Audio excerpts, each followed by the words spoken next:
Hey, good morning, Metropolis. It's now 5 after the hour of 6 a.m. in the big monster city. Come on! Let's get pumped! Not drinking any fucking Merlot! What can I say? The camera loves me. Shall we begin? After you, Junior.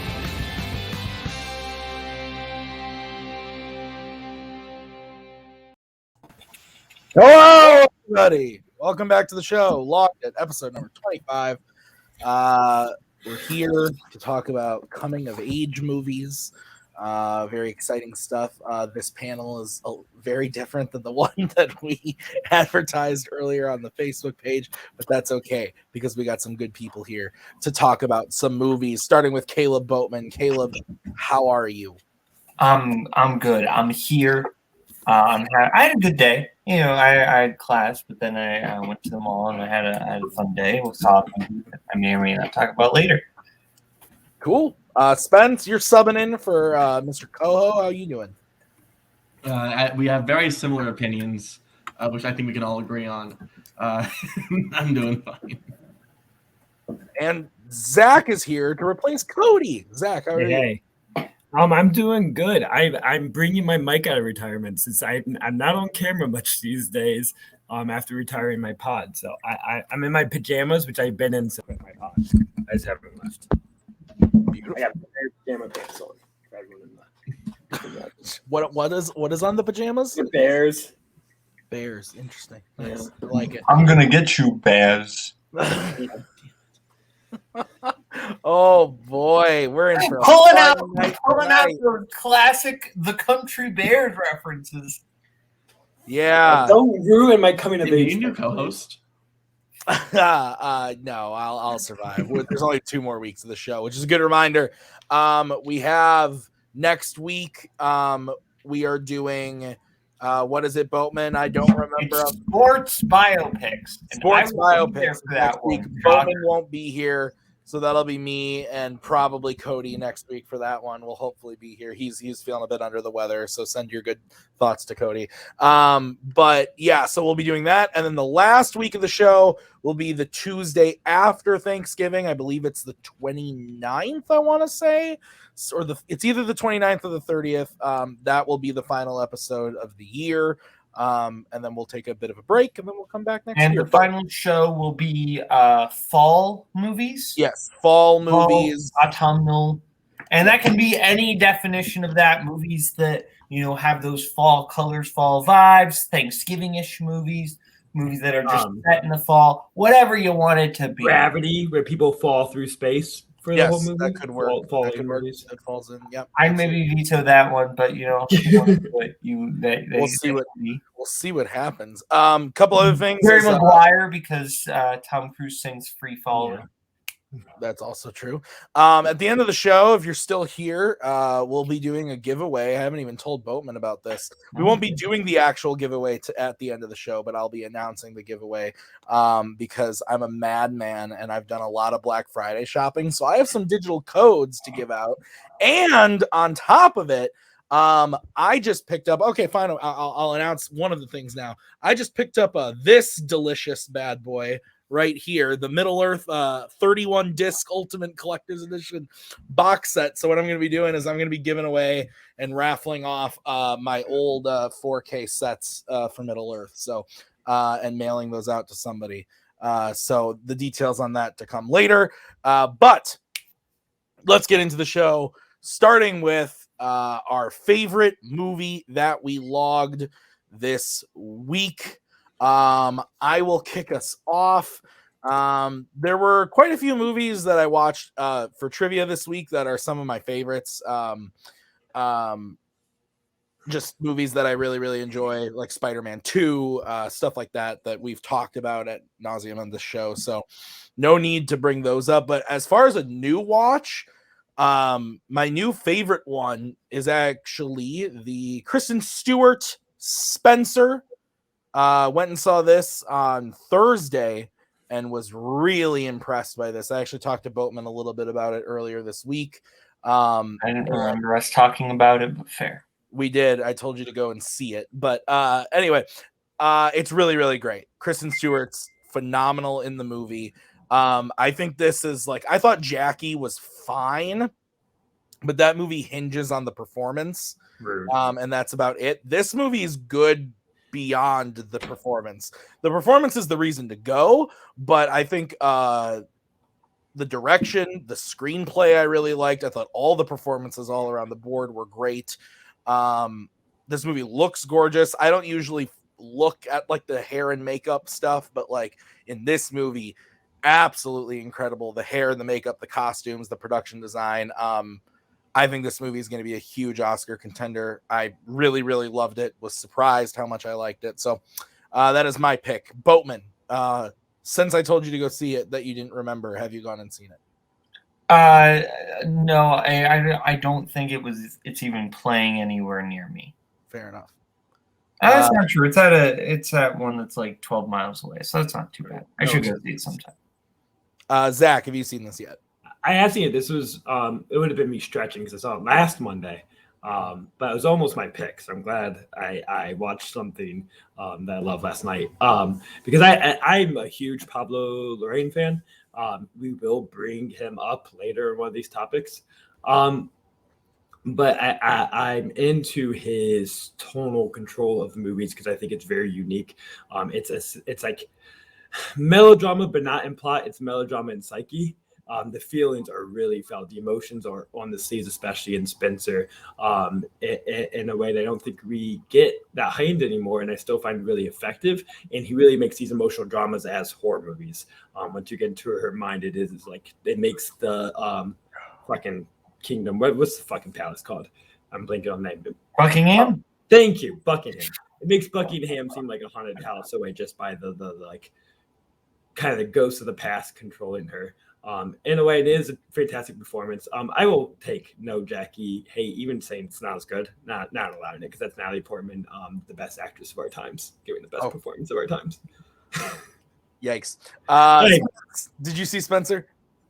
I have actually, and I disagree, but just because I am the opposite of Zach, I'm not a big Pablo Larraín fan.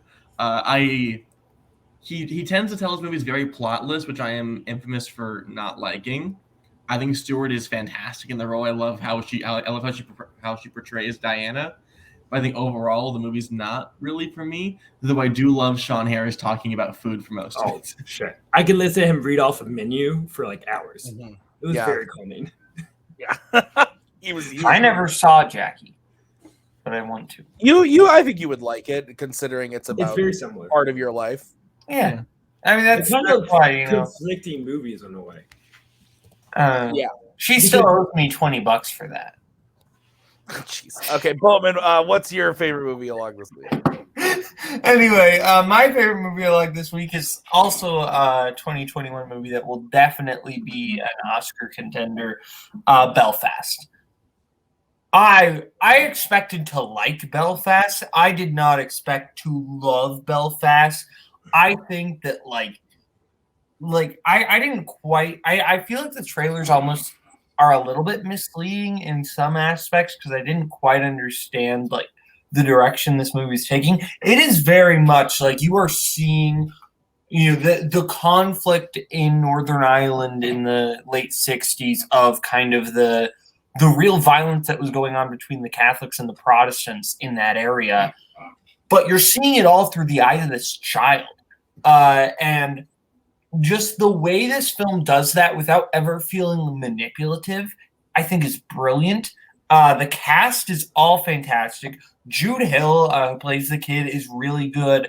The entire family is great. I think Ciarán Hinds is the standout of this movie. He just adds so much warmth to this film, and he it's not one of those flashy upstaging types of performances. It's very much one of those supporting performances that just enhances the film and is just here we go, we're just gonna boost you up a little bit. He's not look at me, he's just it's a quiet type of upstaging, and I really like that. I really recommend Belfast. This is the way that Brana shoots this movie is fantastic. It looks great. The tone shifts work really well. There are some really heartwarming moments and some really tense moments and some really funny moments. Please check this one out. It's great. Yeah, this came to my theater last week. I was a little behind, so I saw Spencer instead. So I'm gonna see this tomorrow, probably. After I'm done working. I'm really looking forward to it. Any movie where Jamie Dornan sings, I'm game, because after Barb and Star go to Vista Del Mar, his beautiful voice in that, and now this, I'm game. But in all sincerity, I really like the trailers. I remember seeing the trailer for this on, I want to say, Card Counter back in like September, late August, maybe, whenever that came out, and being super intrigued by the trailer and not really knowing what it was. And then I just saw the trailer again before Last Duel a few weeks ago, and Maggie really likes Kenneth Branagh, so we're excited to go check it out. I'm really looking forward to it. Zach, have you seen this yet? Yeah, I watched it last night, and I before I get anything, I really like it. On paper, this is like the Zach movie, because I like poor Irish shit, like in blue collar, like Brandon Irish. It's like my subgenre of choice. But also thematically, I'm really into the idea of like innocence being like maintained amongst the horrors of the world in the background. I'm struggling. I just don't love it as much as I feel like I could have in different hands. I think there's some perspective issues. I think Branagh is not fully connected to the kid's perspective that is needed. I think he kind of gets lost into the more dramatic elements and more into the parents' perspective, where I think the kid's lens kind of gets lost at points, which never hits it like thematically as strong as I think it can be. So I'm still dealing with it. Maybe on reach, I also think I am struggling with my mood these days, and I think it affected me fully getting involved in the movie, which is unfair to the movie. But I'm going to rewatch it and see what I think that's watch. But it's a lovely movie, and I'm glad people are rooting for it. But I just have some issues. Is it long? No, it's like 95 minutes. 45. No, it's Beautiful. Not even. Beautiful. That's what I love to hear. Spence, have you gotten to check this one out yet? I have. Have not. I had a stroke. Very different. Okay, those are different things. I will say though, at least in my mind, is currently the front runner for like winning Best Picture, and that excites me, having not seen the movie yet. So I think when I am going to see it, I'm like, yeah. Don't think about front runner. Just watch a movie to watch a movie, because that can fuck with It's okay to like have that in your mind, just like in terms of, this is what's going on. If you like the Oscars, that's okay. Yeah, that's fair. I not to get off on a total tangent. I see both sides of that argument. I think that I'm with Zach a little bit more, only because there have been so many movies where people have told me like, this is the front runner for this is the front runner than that, and I know for like that if I had seen like a perfect example is The Favorite. Is a movie that on paper I should be like my favorite movie of the year, and I thought it was good, not great, and everyone else was like, oh, or like Three Billboards is another really good one. Everyone fucking loves that movie, and I'm just like, yeah, it's good, and I probably would have liked it more if everybody hadn't told me it was the good. Yeah, it messes with your expectations. It also changes the lens that you're like watching it, because you're just like judging it based on like these award formulas and criteria rather than letting it wash over you. But I agree with both points. I agree with Zach and with Spence. I'm glad people are championing this movie because it seems like a nice little movie. I'm excited to watch it. So, Zach, we'll move over to you for your favorite movie of the week. So I think this is a real hot take, because this is often seen as a trash bomb of a movie that's just like right up my alley and fucking adored. I went to the library yesterday, spent 2 hours there to pick out like 40 movies. I'm just living off library movies. And I watched Robert Altman's Popeye. Popeye fucking rules. It is so odd. It is nonsense. It is disconnected and meandering, and you can't even call it a musical because they're like barely singing. Like the first song, Ron Williams just like kind of mumbling a song that's half coherent. And I'm like, this is like really catchy if they like turn it up. but I think I just fell for the Honor so much. I'm really a sucker for the Robert Altman style. That I think he really is somehow mashing into this supposed to be a mainstream, musical comedy of a beloved cartoon character, but it is such a outsider comedy in a way that Robert Altman can make. And also it has music by Harry Nilsson, who I'm a really big fan of, and I think is almost as much of a creative partner as Altman in this, as far as I think what shines, because it's quirky, it's weird. They're both people that somehow got into the mainstream, and it's so weird that they ever got taken as a real opportunity to make a blockbuster hit, because they're so off kilter and oddball that I don't know how people took them seriously. But I think the performances are really fun. The production design is truly amazing and enjoyable. And I'm a classic cartoon nerd as a kid. When everyone else was talking about SpongeBob and shit, I was like, no, it's fucking about Rocky and Bullwinkle and Popeye, and that's just where my mind was. I think I just have a love for that kind of throwback to it. I think they have a love and a lot of care, especially Robin Williams. I think definitely shows a lot of love for what he's able to recreate in Popeye. And I think there's a lot of attachment. I understand why people hate it. It is messy and sloppy. But I feel like I could watch this every night. It's really enjoyable for me. I definitely have those movies that I really like that people definitely don't. This is not one of them. Not a big fan. I saw this in high school, and I remember not enjoying it, but I also I've never watched the cartoon. I don't know much of, I know what I know from pop culture, and that's about it. So not for me, but Boatman, Popeye, what you think? I've never seen Popeye.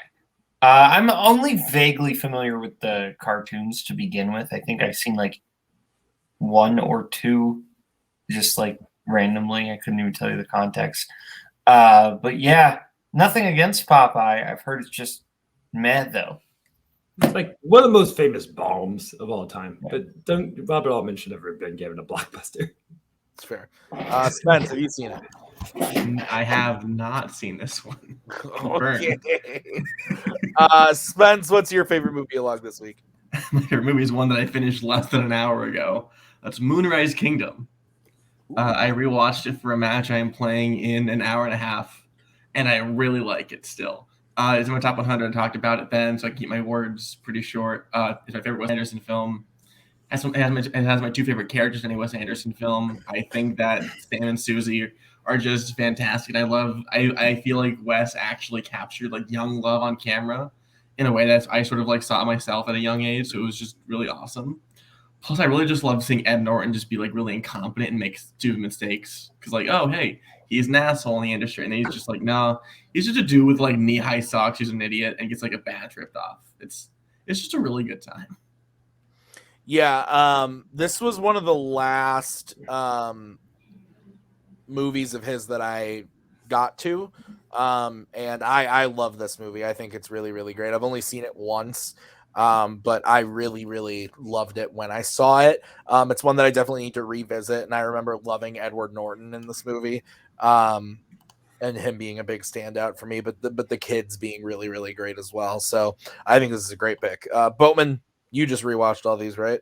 Yeah. This one, I've liked it a little bit more than I did when I first saw it. It's still not top Anderson for me, but it's 4 out of 5 stars. So I do really enjoy it. To me, the third act is where the movie goes down a little bit. Once they restart the escape attempt again, then that's when the movie kind of falls off. But everything up to that point is fantastic. Edward Norton for me is the standout, and honestly, I'd give him the nomination that year. I think he is just perfectly it's so jarring seeing Edward Norton just play an absolute dork. It's great though. He is so much fun. Well, where did he go? Oh. What about you, Zach? Yeah, I mean, I adore Wes Anderson. I am slowly trying to rewatch them all for my 4th or 5th time through. This is in the middle tier for me because it is the first 2/3 is really lovely, and we're talking about coming of age films, and I just talked about I think Branagh lost the kind of child perspective in Belfast, but I think Wes Anderson had perfect connection to teen emotions and first love in a way it's really felt, and I think kind of accurate based on what I remember as a horny ass 12-year-old. I don't know, but it's a really delightful movie, and it has the adult perspectives also handled very seriously, and you have the kind of faded love to contrast with the kind of blooming love. And my standout performance is Bill Murray, because I just love Bill Murray, but he has that sad, worn down face that's just such the opposite of what the kids are experiencing, that I think is perfect for what Anderson tried to do. But yeah, the last bit, I think specifically that like Action at the Church gets a little crazy, a little over the top, and then some of my like least favorite Wes Anderson design. I think it looks the most artificial of anything he created. That kind of throws me out for a little bit. All right.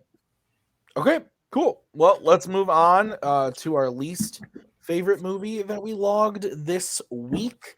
I guess I'll go first. I have one that I think is fine, but is that the worst? Again, I could go on and on about Fandom movies, and that's just boring. So you know what? I'm gonna break. I think it's Ethan Beller's heart. I think I'm breaking Ethan Beller's heart, if I remember correctly. I'm gonna go with Bill and Ted, Bogus Journey. So I watched Bill and Ted's Excellent Adventure back in like summer of last year before the new one was coming out, and then I just never got around to watching the second or the new one, but I found them on sale for Black Friday this week. So I picked them up, watched the second one. Not a fan, wasn't for me. I liked the first one too. But yeah, the second one just like wasn't for me at all. Like I thought the whole like robot version of themselves and all that stuff was really stupid and not funny. I did watch Spider-Man 3 today, and that's definitely worse. But again, like I said, it's I could talk about Fandom movies in Fandom. I don't need to do it here. So yeah, I don't know. This one just like didn't work for me in the slightest. And I know a lot of people like this one, but I don't know, did not work for me. Boatman, have you seen this? No, I haven't, but I don't really like the original that much. Fair enough. All right, Zach, what about you? I've seen no Bill and Ted's. The tides are turning on how much I'm interested in watching. I used to have no interest, but I'm starting to. Also, the word bogus needs to be brought back. Fan. Good word. Good. I agree with that. Spence, what about you? This movie is in fact bogus.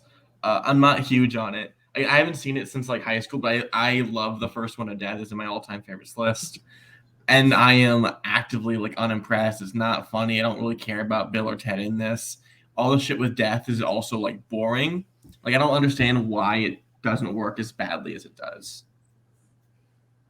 All right. Then let's move on. Boatman, your least favorite movie you logged this week? My least favorite movie you logged this week is the worst movie from two directors I really like, the Coen brothers. I'm going with The Lady Killers. Is it awful? No. I actually think like J.K. Simmons is really good in it. Tom Hanks is really good in it. Irma P. Hall, who plays the titular lady, is actually pretty good. The problem with this movie can honestly boil down to one performance, which is Marlon Wayans. Which, like, how much of this is Marlon Wayans' fault and how much of this is I don't believe that the Coen brothers have actually had more than 5 minutes worth of conversation with a black person. Like the way the Coen brothers write that character, it feels like a stereotype from like a 90s cereal commercial. It's bad. Like it's easily some of the worst writing the Coen brothers have ever had. It feels like cartoony at times. And maybe that's the point, but I don't know. It feels really off and cringy, and I don't know. It makes me uncomfortable at points, to be honest. I also really don't like what's the guy's name? It's the guy who plays Gary Bertier. Ryan Hurst. You dare. What? Gary Bertier, the great Gary Bertier. I like Gary Bertier, but in this movie, he's bad. He's not good in Lady Killers.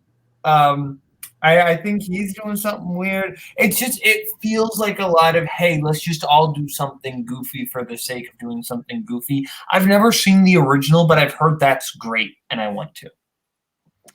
Yeah, I've said it a million times on this show before. I'm not the Coen brothers person.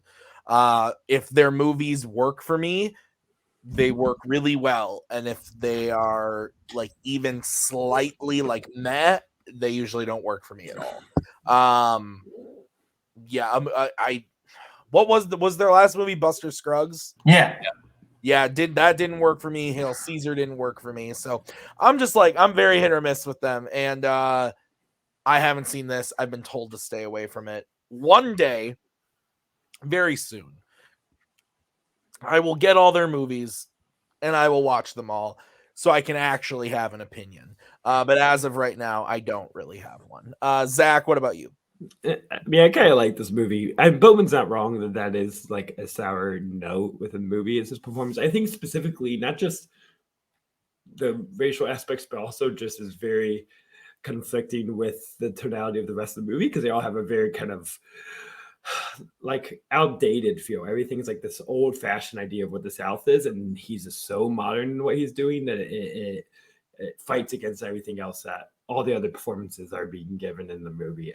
So it just makes it the uncomfortableness of it stick out even like more sore, especially comparing it to the other black character in the movie, Irma P. Halls, which is doing a very old-fashioned church lady performance, which can also be deemed a little racially stereotypical in its idea of a black church woman.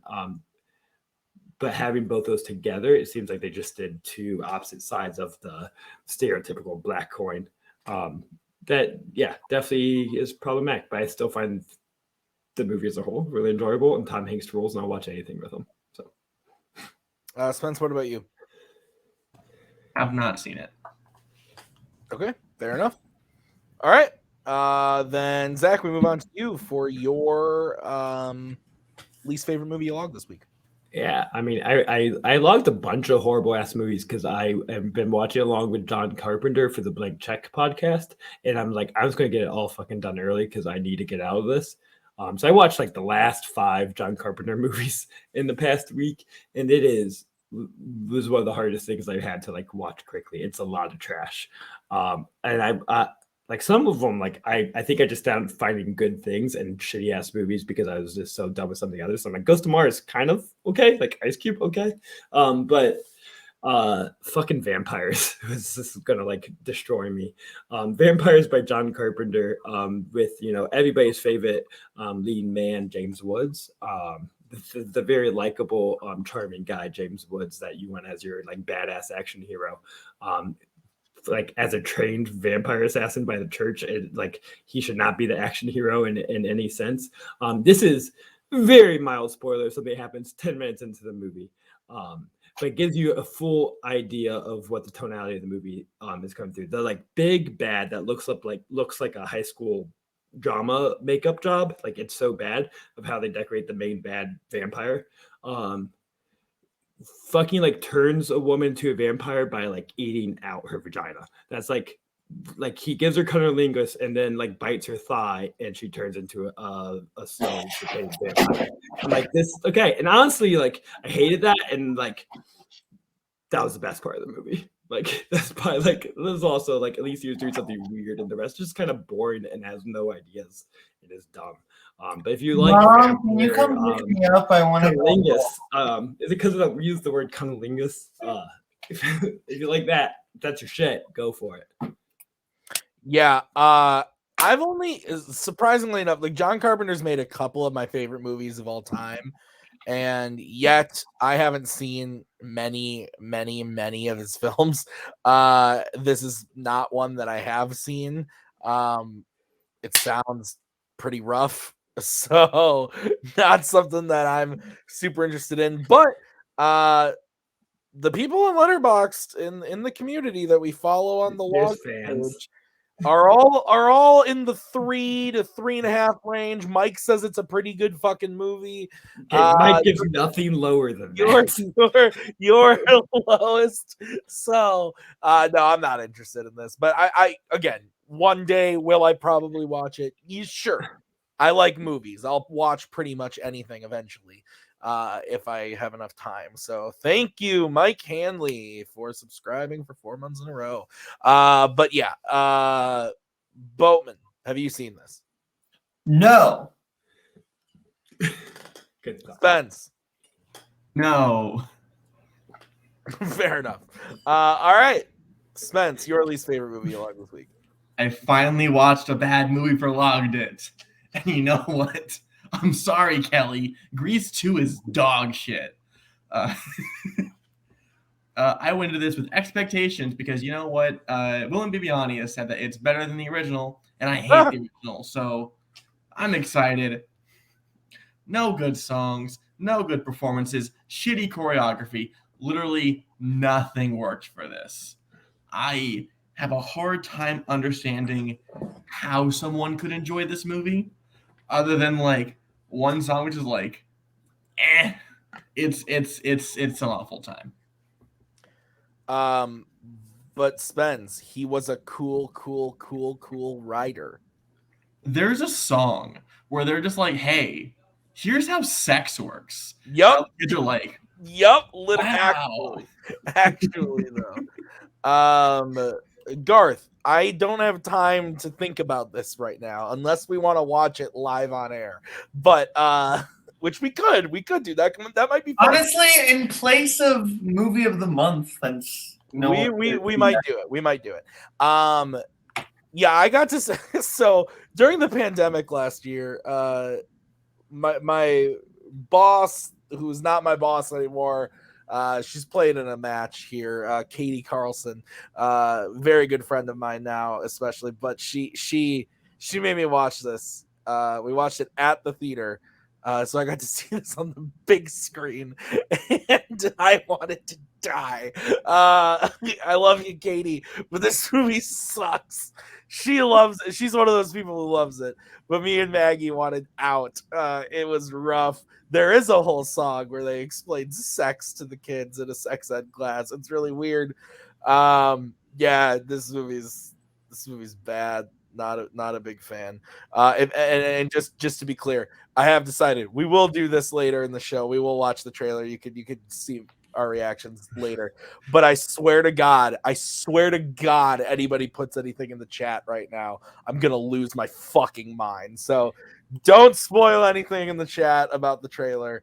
But Spence looks like they've already seen something. So shut up. Should we just watch it right now? Should we just stop and watch it right now? Instead of the watch list section, should we just do this? Sure. You know what? Yeah. Well, no, right. I'm going to do it instead of movie of the month. Like that's we can honestly, actually, that's probably fair. I want to do it now. Boatman, vamp for a minute. Okay, so you got the films of Albert Brooks. You got Real Life, which is him like doing this pseudo documentary. Then you've got Modern Romance, which honestly like is just one of the like perfect breakup movies of all time. Then you've got Lost in America, just great road trip comedy. Spence, you've seen Modern Romance, right? Yeah, I watched it because of you, and it's a really great movie. It's a fantastic movie. If you're like, hey, I like 500 Days of Summer, but think the actual the message is muddled, watch Modern Romance. It's not fucking muddled there, I'll tell you. That's true. All right. No, we're going to go back this way. All right. Let's do this, and we'll get it over with. And Yes, we could, absolutely. Whoever said that, that's a great idea. Okay, so you're going to randomly get me, Boatman, Spence, and Zach's reaction on the Spider-Man No Way Home trailer. So I might cry. Just get ready. Here we go. All right.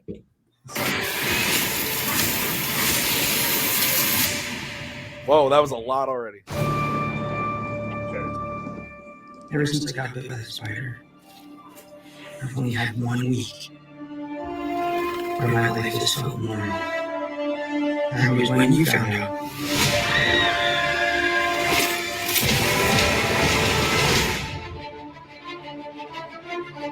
Bunched that spell where we wanted everyone to forget the Peter Parker Spider-Man. We started getting some visitors. From every universe.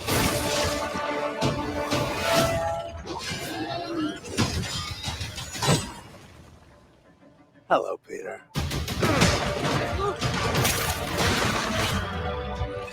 You're not Peter Parker. I'm sorry, what was your name again? Dr. Otto Octavius. Wait, no, seriously, what's your actual name? There are others out there. We need to send them back. So, Scooby-Doo this crap. You know, all this is kind of your mess. I know a couple of magic words myself, starting with the word please. Please, Scooby-Doo this crap.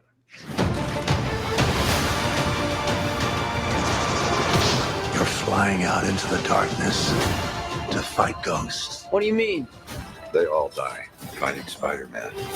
It's their fate. I'm sorry, kid. Yeah, me too. Don't.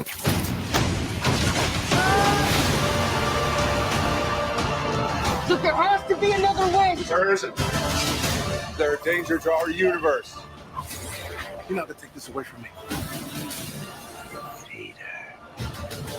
You're struggling to have everything you want while the world tries to make you choose. This is all my fault.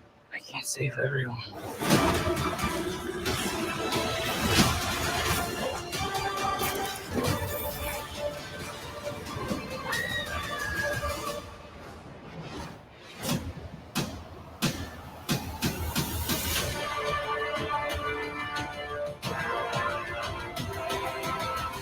What's happening? They're starting to come through, and I can't stop them. December 17th, exclusively in movie theaters. Tickets on sale November 29th. Spider Monday. Spider Monday. Spider Monday. Everybody's favorite day. Taco Tuesday, Spider Monday. Everybody kiss your tarantula. I'm actually very excited for Jamie Foxx in this. Yeah, yeah, okay, so no Tobey Maguire, no Andrew Garfield. It's not happening. I don't think it's happening now. They would have shown him in the trailer if they were going to be in the movie. No, yeah, some surprises. They already revealed every villain ever made. Like, they can wait for that reveal. Yeah, they're waiting. I actually no way Andrew Garfield today. We got the lizard. That's pretty big. Well, Koho thought the lizard was in the last trailer, so no, I think that looks pretty good. Anybody else? What do we think? I'm sure it'll be fine. Zach, these are not Zach's type of movies. I mean, I watch MCU many. So, like, maybe I missed it. Did we get anything of Rhino? Has Rhino even been confirmed to be in this movie? No Paul Giamatti, buddy. No Paul Giamatti. We got Sandman. We get Thomas Hayden Church, though. That's a pretty big get. We got Thomas Hayden Church. So all we need to do is have him drive to California and meet up with Paul Giamatti so that they can have Sideways too. And they How did can you for tell love, it's right? Thomas Hayden Church? It's a big we don't know that blob it's actually shot. Thomas Hayden Church. It has Thomas Hayden Church energy. If they kill MJ, I'm gonna be pissed. Because, like, I will. She'll But need I to don't die. think they would put that shot in the trailer if they were going to. I will tell you right now, they're not killing MJ. You are like an 8-year-old watching trailers, like, are they gonna kill the hero? I'm a child, Zach. I don't think good. All right, let's move on. Let's just go ahead and start the main topic of the show. Coming of age movies. We're gonna break them down. Create our list of 10 movies for this list. Boatman, why don't you kick us off with your first pick? All right, my first pick, I'm going to go with the obvious Boatman pick of the Boatmaniest Boatman pick. It's in our intro. It's the Way, Way Back. Come on. Like, Way, Way Back is just one of the best coming-of-age movies of all time, in my opinion. It's fantastic. Just the way that this cast just elevates this film. And I love these kind of found family movies, you know, where you get the sense of this is our people, like this, a character who feels lonely, like this is my home, you know, and that's where Duncan feels at the water park. And I really like that. I love, obviously, Sam Rockwell. I think he's incredible in this. Toni Collette is really good in this. Steve Carell is like one of the most hateable movie characters of all time in this. Trent is the worst. Trent is terrible, and every time I watch it, I find new ways in which Trent is terrible. Allison Janney is just the drunkest neighbor of all time. Is hilarious. Maya Rudolph I actually think is real fun in this. So is Jim Rash and Nat Faxon. I just really love this movie. I'm a friend of the three. Come on. Yeah, this movie is absolutely awesome. I just rewatched it about a month ago with Maggie. And it was really great. It holds up. It's super fun while also like hitting you in the feels. Sam Rockwell gives such a good performance here. Like you just like he's charming in most things that he's in when he's playing a good guy, but man alive, he just like he's so great in this. I loved every moment that he's on screen in this movie. But Duncan is such a great lead character to follow in this story. And you just like the thing that this movie achieves really, really well is that it feels real. Like I saw this movie when I was 17 or 6, whenever it came out, 17, 18. And it's a little, what year did it come out? 2013? Yeah. Okay, so I was 18 just about, or was almost 18. So like I wasn't quite the age that he is in the movie, but close enough where it like I really felt it. And I remember seeing it in the theater by myself because nobody else wanted to go see a movie like that with me. And I was like, oh, I relate to this movie a lot. It's really great. Super good pick. I approve. Zach, have you seen The Way, Way Back? Yeah, not since it came out, and I remember it being like really enjoyable, but also kind of slight. And I think unfairly one of those movies that gets hurt by the love of the community. I'm trying to push back against this. When everyone's like, "It's the best thing there is," they're like, "Are you sure it's like a good movie?" And then we start to be like, "It's the worst." And really, it's a good movie. It's enjoyable. I don't need to hate against it because people love it, and I'm trying to get back on that. I'm glad people love things. I'm glad it means something new, but there's something a little like I just never able to connect to something a little more plastic about it than some of the other coming of age movies that I can really like feel myself into. There's a slight artificiality in its depictions, I think. Spence, what about you? Exactly. If you call this plastic and then pick Mean Girls later, you are a hypocrite. This is great. Girls rules just because there's literal plastics in it. Yeah, this is a great movie. I've been meaning to rewatch because I watched it for the first time very beginning of quarantine. But I bought the Blu-ray because I liked it so much because this motherfucker yelled at me about it for a year. I had a great time, and yeah, friend of the three, Steve Carell is one of the most hateable characters of the decade. Okay, cool. Well, let's move on. We'll move on to my first pick. Now, there's many different ways you could do a coming of age movie. There's, like Boatman said, the kid trying to find his place in the world. There's, the people in high school going to parties and stuff, like some of your comedies. And then there's your Middle Earth epic. No, I'm just kidding. Frodo Baggins comes of age. No, I'm kidding. I'm joking. My first pick is actually going to be Call Me By Your Name. I think that this definitely qualifies because I looked to find out if it did.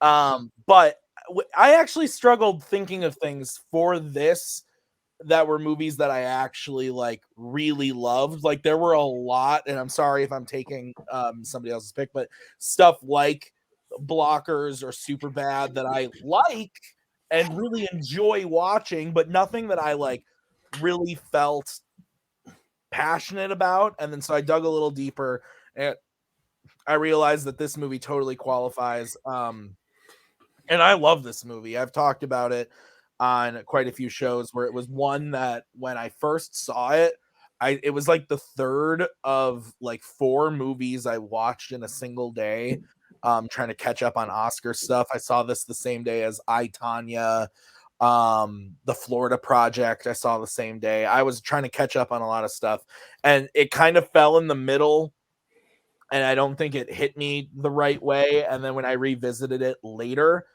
it's absolutely hit me. I love this movie. I think it's really great. I think the performances are fantastic. Say what you will about the people that are in the movie now and what we think about them. I think that the performances are great. The movie's fantastic. I haven't seen a single, no, that's not true. I've seen Suspiria. So that's the only other film from the director that I've seen. But I loved this movie, and if his other movies are like this, that I'll probably enjoy them as well. I don't know. There was something about the love story here that I just found, like I said about the last one about the way back, just felt super real. I think the ending of this movie is heartbreaking and really powerful. All the way around, I think this is people love this movie, but it literally went from like my number 15 of 2017 to my number 1 like after a couple watches. Like I really love this movie. Boatman, what do you think about it? Yeah, I like this one. I don't have like the love for it that some people do, but I do think it's good. I just like the vibes of it all and the cinematography. It's like a very like it honestly reminds me of like a lot of Sofia Coppola's work in some aspects a little bit. Like it has some Lost in Translation vibes a little bit. Maybe that's just because it's the kind of international romance feel of it all, but I really enjoy it, and just the way this movie looks and feels. And I love the score. The Sufjan Stevens song is great. I've never heard his name. Sufjan. I don't. Okay, Grandma. Sufjan. That's Sufjan music. Sufjan. Sufjan. Oh my goodness. Zach, You don't get. Zach, you of all people don't get to give me crap about the way I pronounce musicians' names. I don't mispronounce them, I just slur them. Zach, what do you think about this movie? I mean, Sufjan, much better musician than Roy Orbison. Fuck him. Anyways, movie's great. It's great to look at. It's nice to just get like a vacation in Italy during movies sometimes. And I like peach sex jokes for days, just like the best joke material from a movie forever. I don't think we talk enough about the noise of the peach masturbation. It's just like so squishy and so loud in the theaters. I'm sitting by my mom and I just hear and like I watch a lot of shit with my mom, but and it's not even the sex. It's literally just the noise of a peach. It's disgusting. More disgusting than semen in the peach. Anyways. The major issue with the movie, which I think, come for the Spider-Man, stay for the come for the Spider-Man reaction. Stay for the semen peach. I'm talking about curling gets the semen peaches. I'm gonna roll. Okay. Anyways, I think the major problem, which I could be resolved in rewatches, which I have not had, so that's probably what benefits you, is I did have issues connecting to Timothée Chalamet's performance because I think there is such a disconnect between the two personas, which I think is purposeful. But I found him so like one-sided in what he's trying to do between his like cooler, like with the girls to his more shy demeanor that he had, with Armie Hammer's. That like this is two different people. So I think in a rewatch I can resolve some of that, but that was my main thing holding me back the first time. Fair. Spence, what about you?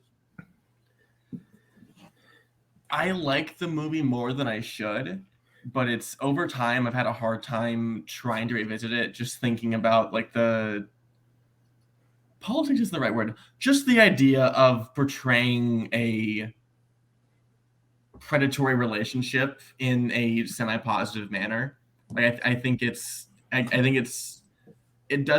works better than it should, but I'm still sort of uncomfortable with the whole subject matter. That being said, I do think Chalamet is great. Armie Hammer eats up every scene he's in. He's fantastic. And I really feel like you're chewing on the scenery a little bit there. Stop. And I really enjoy Stillbarg, although I think weird nitpick. His little monologue at the end much better in the book because I have it memorized and it's a lot shorter and a lot worse. I'm really glad he never called Chalamet a snack in that movie. Please, oh my lord! He did eat him up though. Kill me. All right, Zach, your first pick. I'm gonna go with my mainstream pick because I usually like to do one like obvious all timer for me, and then one a little more obscure just to plug some shit. I'm gonna go with it was on my top 100. I think that's my number 4 of all time. Almost Famous. Almost Famous. I like want to live in this world. It's one of those movies that I just like. I watched the extended cut or like the bootleg cut is what they call it.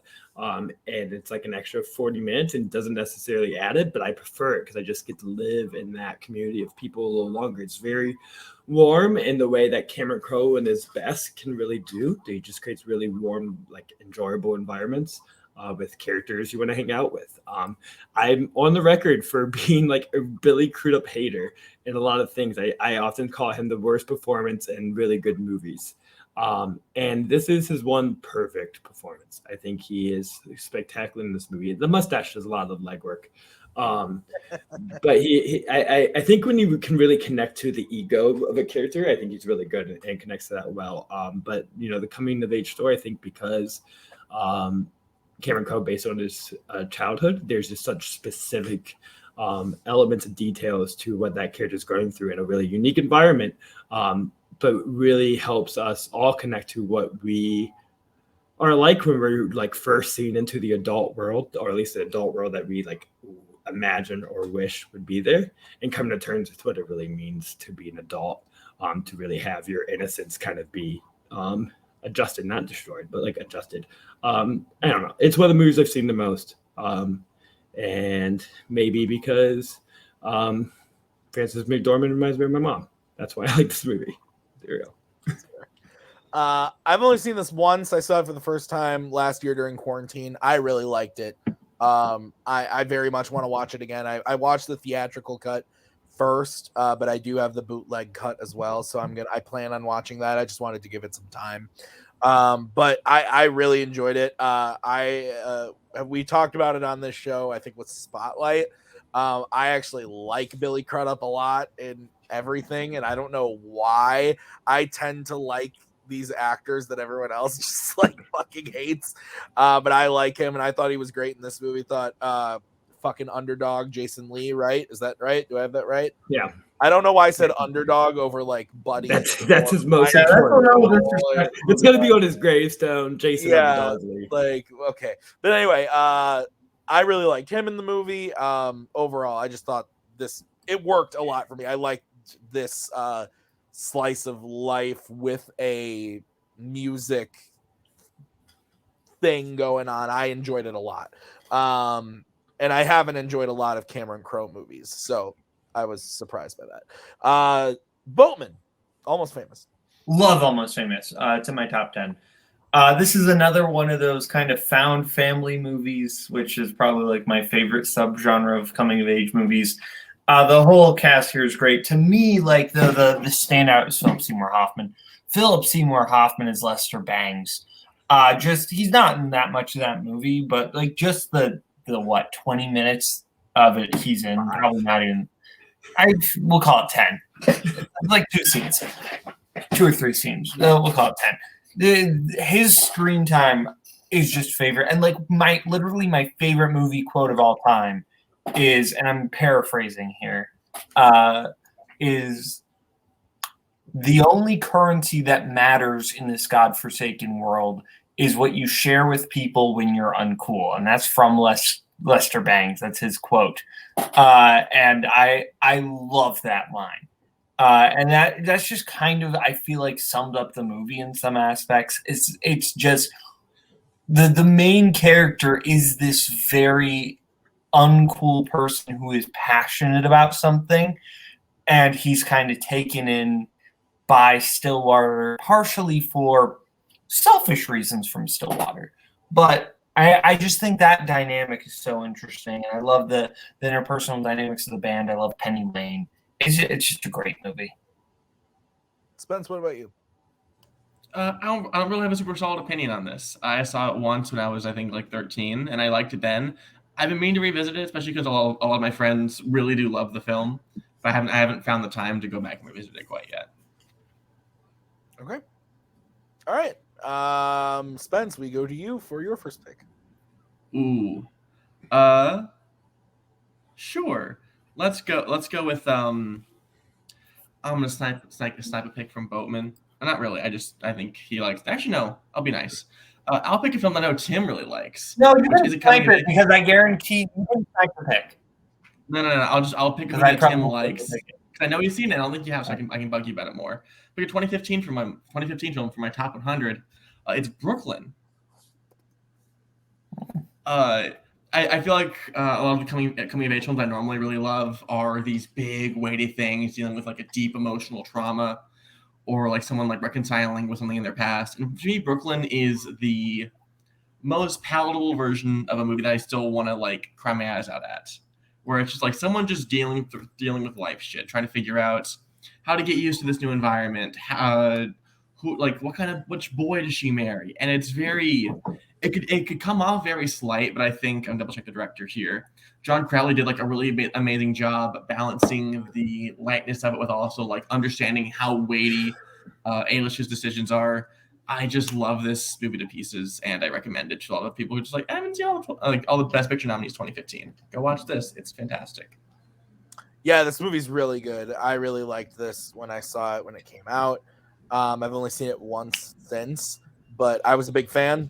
I do, like I always say, I remember seeing this with Maggie, and we walked out. It was one of my favorite movies of the year. I need to give it a rewatch. It's been a long time, but I remember thinking Domhnall Gleeson is one of the two guys right in this. I think he's really good in the movie. Yeah, I enjoyed this one a lot. So good pick. Boatman, have you seen this? I have not seen Brooklyn. As Ben said, they have been bugging me to watch it, and I want to. But I watched like the first 15 minutes of it on a plane in 2015 or 2016, probably at that point. But I never actually finished it. How come the planes I go on they never have movies? Am I just going on cheap flights? Is that the problem? Yeah. Or maybe just short flights. Like that's the thing is if you're on a short Wisconsin to Florida didn't feel like a short flight. Yeah, no, that's weird. We also, we have like Florida, like usually has movies on flights. You can watch anything on a fucking plane. You have a smartphone. Download. I know. Zach, Brooklyn, what do you think? I loved it when it came out, and I ended up finding it at like an exchange or something on Blu-ray, and I just haven't put it back in yet. I really want to revisit Saoirse's, probably our best actress in their prime working today. And season tickets forever. I've even watched some of her lesser kind of forgotten movies. And she gives a great, kind of fish out of the water performance in this of an immigrant story. I also have like a huge crush on Julie Walters. Like she's the best. I love her. I would divorce my wife for Julie Walters. It'll be, we have great dinner table conversations. She really the big disaster of Belfast is that they should have casted her instead of Helen Mirren. Just saying it, the movie would have been better. Helen Mirren isn't in Belfast. Not Helen Mirren, fucking Judi Dench.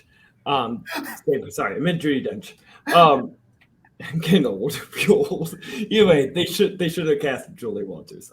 She should be everyone's grandma, mother / landlady, and always be the one at a dinner table, because the dinner table scenes in Brooklyn rule. And some of the best scenes of that year, according to my Google Sheets list I keep. Fair enough. All right, we'll move on to my next pick. I'm going with kind of an unconventional one, but I think it's one that definitely qualifies. Again, I had to think outside of the box a little bit on this. I'm going with 2017's It. People don't like this movie. And I'm sorry, I love this movie. Call me a cheap horror lover. I don't know.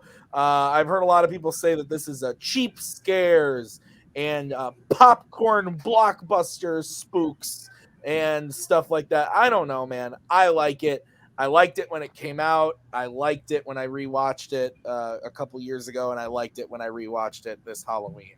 I really like Bill Skarsgård as Pennywise. I like the kids in this. I think that all the kids do a really, really good job. Zach looks like he wants to blow his brains out at me talking about this. No, I'm just regretting my Helen Mirren thing. It's stuck in that's there. good. I liked the coming of age aspect that they took, kind of the Stand By Me approach with the kids' story and everything, because it's definitely the better half of the story. And I think they did a perfect job casting all the kids, getting the relationships out there. They shortchange a couple of them a little bit, but I mean, which they eventually did, but unless they were going to make this a 3-hour movie, you kind of had to a little bit. They eventually did that with the second one, and that was unnecessary. But if one of them was going to be 3 hours, it should have been this one.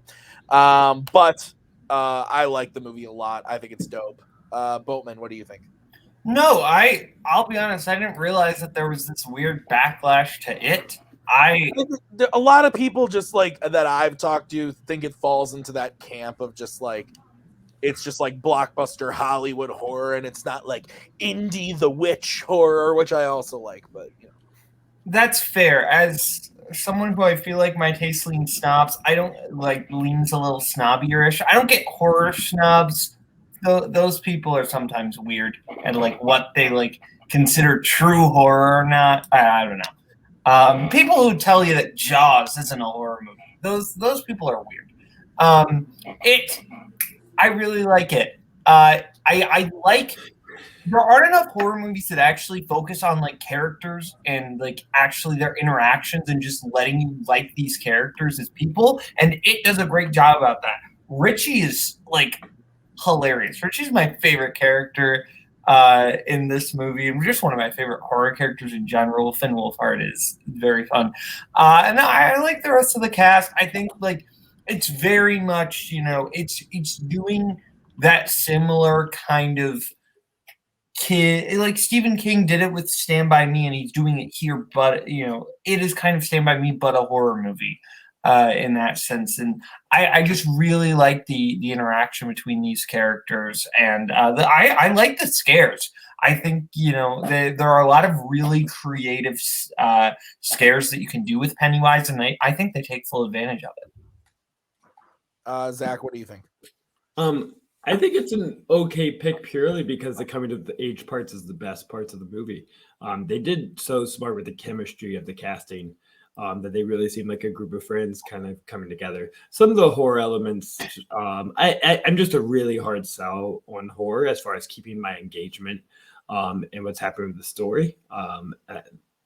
Same with action, it's very similar in a way. I think because it comes so based on the set pieces, I just kind of get disconnected from the characters. So that never fully works, but when they are focused on the characters and their bond, you know, it's really lovely. I think also there might be a wall because the original TV movie is ingrained in my brain, even though I never watched the whole thing. I made it like 10 minutes in. They ate the kid in the fucking sewer. I was like 7. It was on TV, and I just like cried to my mom and ran away and could never think about clowns for like years. That's fair. Spence, what about you? This is really good. As I would say that like the number 2 horror snob, I don't know how Zach feels about horror on this call, at least. Like I really like this movie. I think it felt sort of different in the kind of horror filmmaking. Like it was a blockbuster horror film, which you don't really see nowadays. I feel like it's all like mid-budget, but this actually felt like really big, and you could tell with everything behind the scenes about it.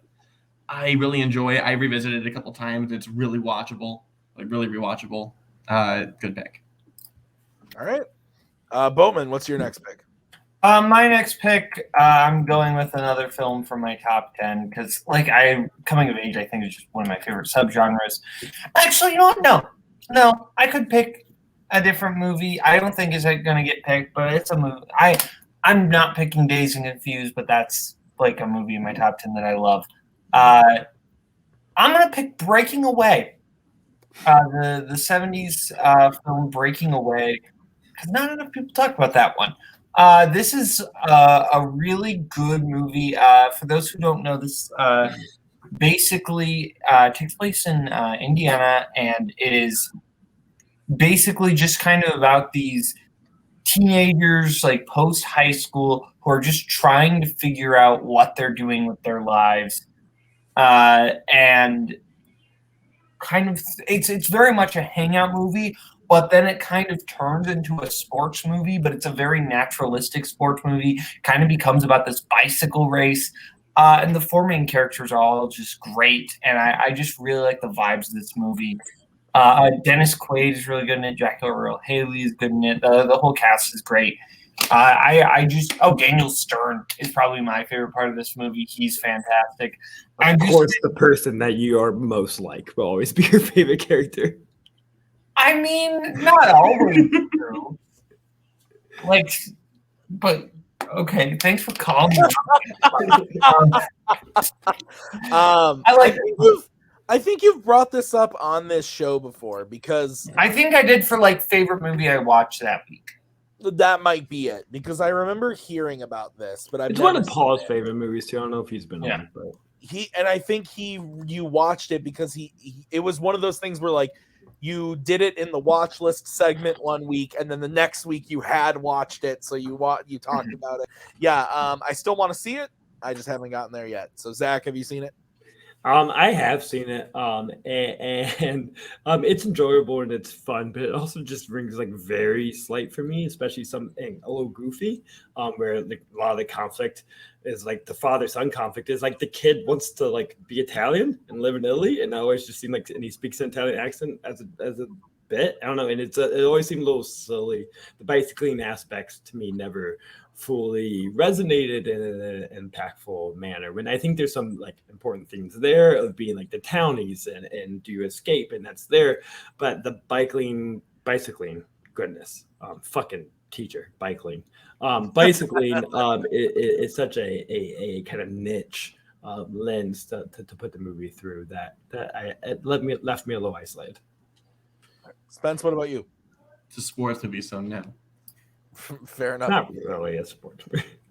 All right, Zach, what's your next pick? I forgot. Okay.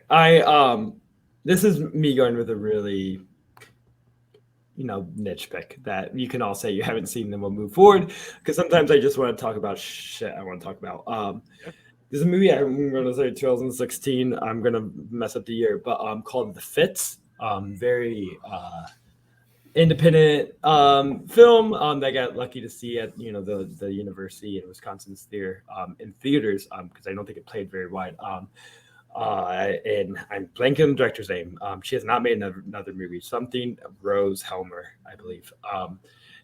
So this is a movie about a kind of dance group or a specific girl who was a boxer, but she really wants to be part of this dance team at her school.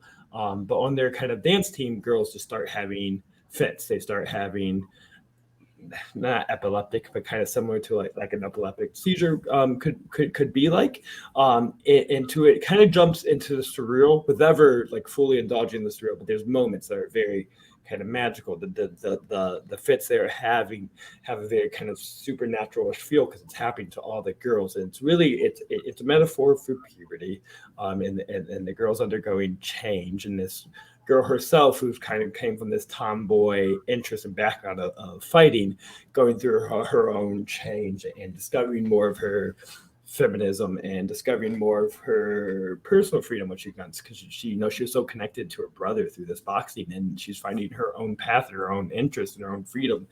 And I think just the perspective they are able to give that character is very beautiful and lovely, and the camera gives her moments to really give pure spirit. There's a movie on a bridge where she is going to her dance moves to the boxing, and I probably could have put Billy Elliot in this list. I have a great love for Billy Elliot. There's scenes where he's dancing in the streets, and just laying out a really cathartic set of motions. And this movie, I think, does a very similar thing. So it gives her really cathartic moments to just express yourself physically without words. in a way that I always find really lovely and approach. It's an indie movie, underseen. I just want to always get people to check some of this stuff out, and to expand our horizons to watching more art housey movies. It's a lovely movie. So The Fence. All right. Yeah, I've not heard of this one, but I will add it to the list because I like what you're saying. So, Boatman, what about you? Have not seen it nor heard of it. Spence? I have heard of it thanks to Film Spotting. I meant to see it when it came out, but it sort of slipped by me. I watched Kicks instead. Zach, have you seen that? No. But I think I'd like it. I just haven't gone around to it. Okay. Spence, your next pick. My next pick is absolutely a Boatman pick, but you're out of pick, so it's fine. I'm picking an Alexander Payne movie. I'm picking Election. Because I think I like the idea of it being coming of age. Because not only is it like a coming of age for multiple characters, for not only for Tracy, but also the brother and sister duo in the film. Also, like, I think there's an interesting conversation to have about, like, can older characters have a coming of age? Because I think that Broderick does have that sort of thing, or at least like he's in a life-changing situation where he keeps making dumb shit and making mistakes, and he changes as a person throughout. And like the idea of making like your main character like just like this really shitty villain, I think is really interesting, especially in this atmosphere where we're supposed to like trust our teachers, and he's like the head of villainy of the story. And I love everything about it. I love Reese Witherspoon. Again, I love the brother and sister duo, how they fight and how it sort of builds their campaigns against each other. And I love not the last shot of the film, but also when it's revealed that he rigged the election, and just the person just holding up the 2 votes out of the trash bin, and just you see how like terrible Broderick feels. Not that he did it, but that he got caught. This is an amazing movie.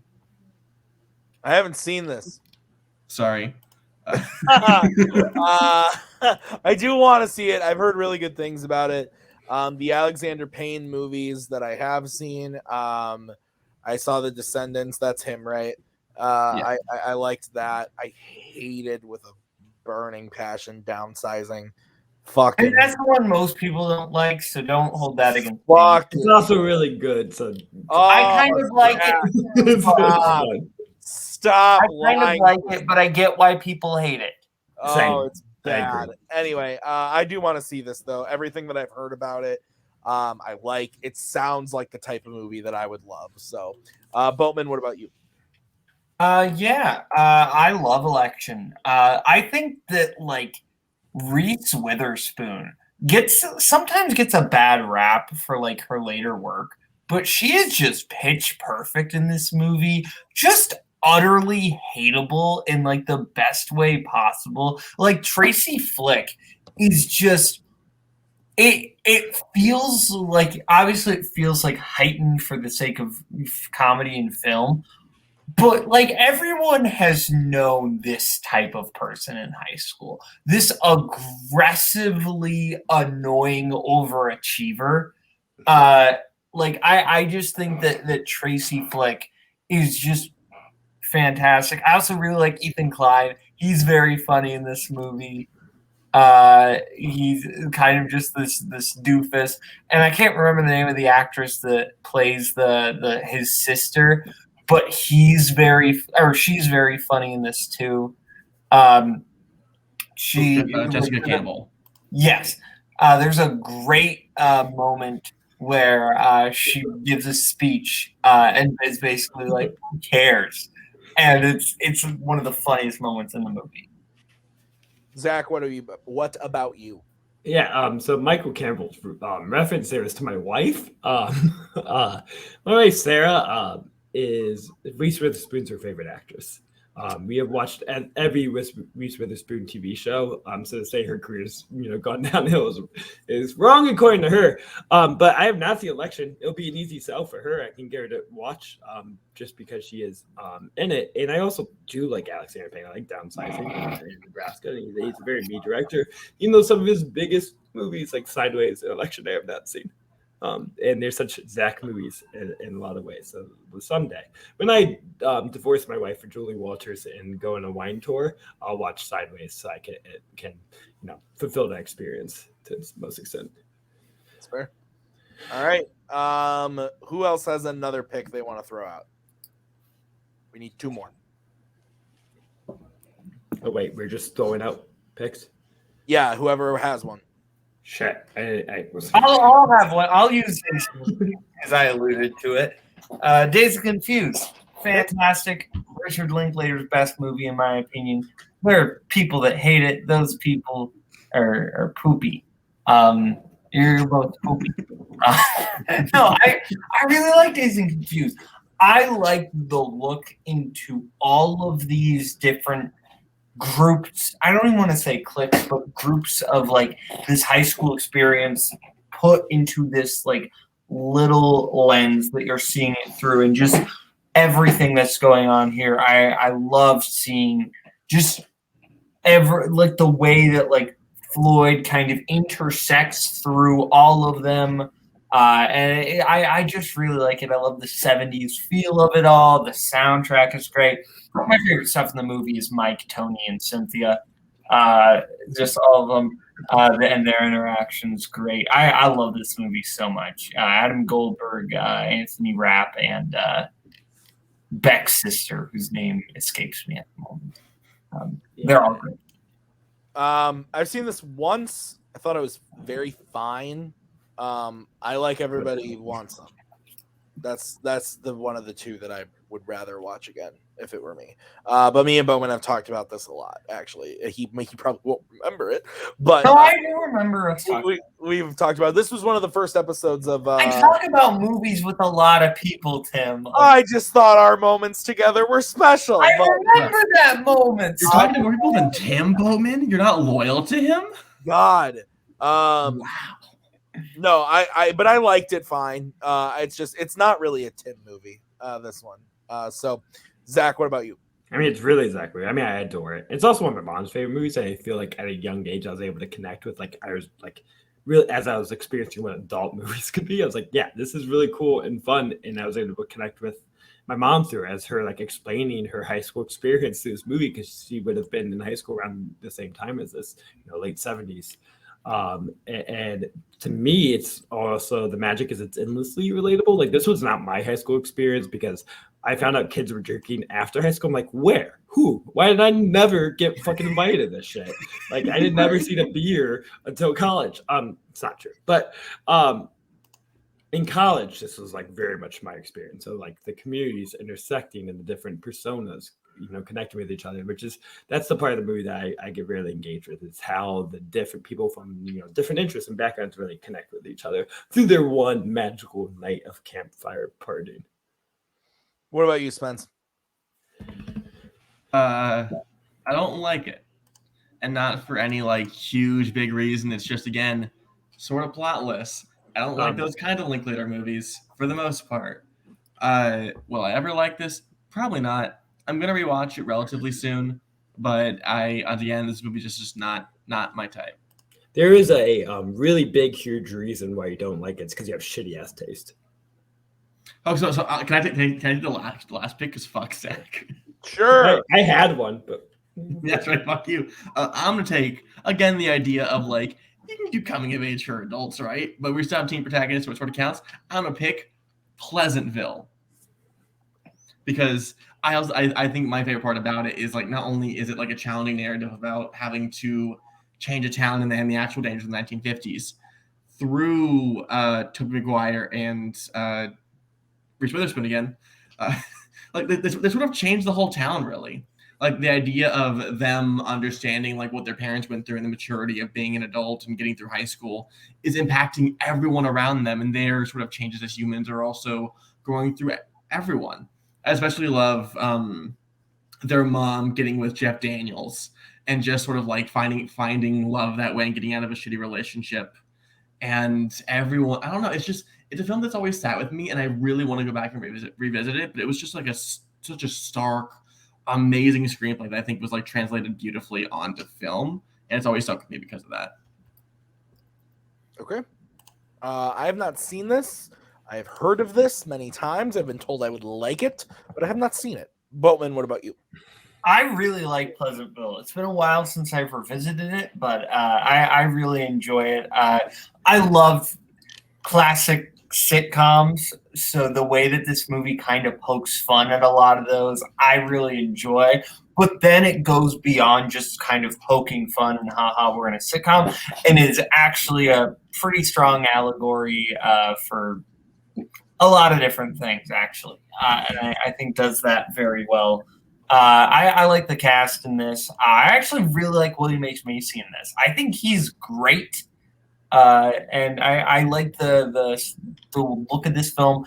And Don Knotts is always going to get me on board. He's a national treasure. And Zach, what about you? I really need to revisit because I loved it as a teenager. I think we watched it in school for whatever weird reason. So didn't she masturbate in a tub? How did we watch this in high school? I feel like someone does, and the tree sets on fire because how dare she? Why are we talking about Come Twice tonight, Zach?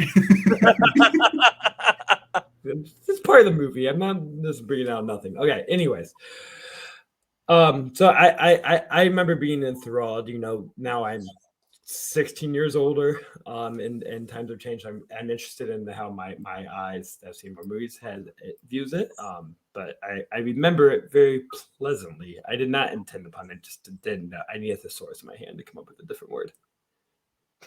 All right. So that's the list. Those are the 10 movies. Go over to the Letterboxd to check out the list. Give it a like. Link right there. Multiplex logged it is the username. Every movie that we talked about tonight will be on there. Stick around. We are going to talk about the movie of the month real quick. And then we will talk about the code giveaway. So, Spence, have you seen Guess Who's Coming to Dinner? No. Fair. Neither has Zach, so I think... I have seen it. What are you fucking talking about? Oh, Zach has. Sorry. Yeah, I was about to say, he said he did. Oh, I thought he didn't. Sorry. My bad. Go ahead, Zach.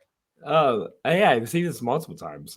Once for a reason, and then I did my Catherine Hepburn, Cat Hep. What am I saying? I missaid her name. Cat Hep marathon to watch this for. And, it is enjoyable. It's a great acting set piece. Almost gain a chance to watch some of our best classic actors be in theater. Could be the closest you get because they just get to deliver long monologues. Spencer Tracy gave a lot of great shit. I actually think Sidney Poitier, who I watched all 3 movies he did in '67, this is, I think, the best performance over in the heat of the night because I think there's such a control and dignity that's so important to maintain throughout the movie that it is really magical.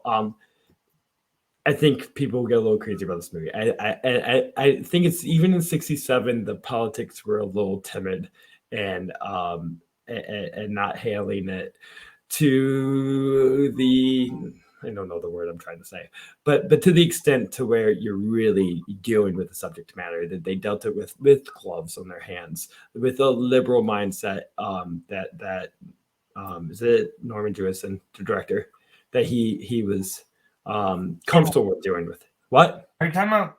Guess Who's the director? Not Norman Jewison. Fuck. What did Norman Jewison? He did it in the Heat of Night. Yeah, Norman Jewison did it in the Heat. Thank you. I confused him. Stanley Kramer. I think he always went to deal with political matters and important things, but there's always a level of comfort that he kept without digging too deep. Because there's a movie at that time, especially in New Hollywood was coming on, that was getting a little more daring, a little braver. So there's a safety to it that makes it not as hitting as it can be, but it's still enjoyable. It's a great acting showcase. All right. So that's going to do it for us for the show. Like I said at the beginning, if you're still around, right after this show, I'm going to be giving away 2 digital codes. One is for the Hobbit trilogy in 4K. One is for the Lord of the Rings trilogy in 4K. If you would like that, watch the Facebook page now. Watch it. What you need to do in order to win is like this Facebook, the Facebook post for the show that I posted at the beginning. You also need to go and follow the letterbox page. Multiplex logged it. If you have not liked that post and you have not followed the letterbox page, you will not qualify to win the code. So those will be getting posted shortly. And that'll be that. And then, like I said, the other giveaway with the physical box sets, we will talk next week's show. So if you are interested in the digital codes, go like that post, go follow the letterbox page, and you will see the post very soon from me on Facebook. So I want to thank Spence and Zach for being here tonight. Thank for filling in last minute. Boatman, thank you as always for being here. Next week, we have the sports biopics. Boatman is out. I will be here with some group of people who fucking knows. It'll be interesting. So we'll see you guys next week with that one. Until then, tune into YLS tomorrow. All the stuff going around, Fandom, Warzone, FANZONE, all the stuff. We'll see you real soon. Bye. In case I don't see you, good afternoon, good evening,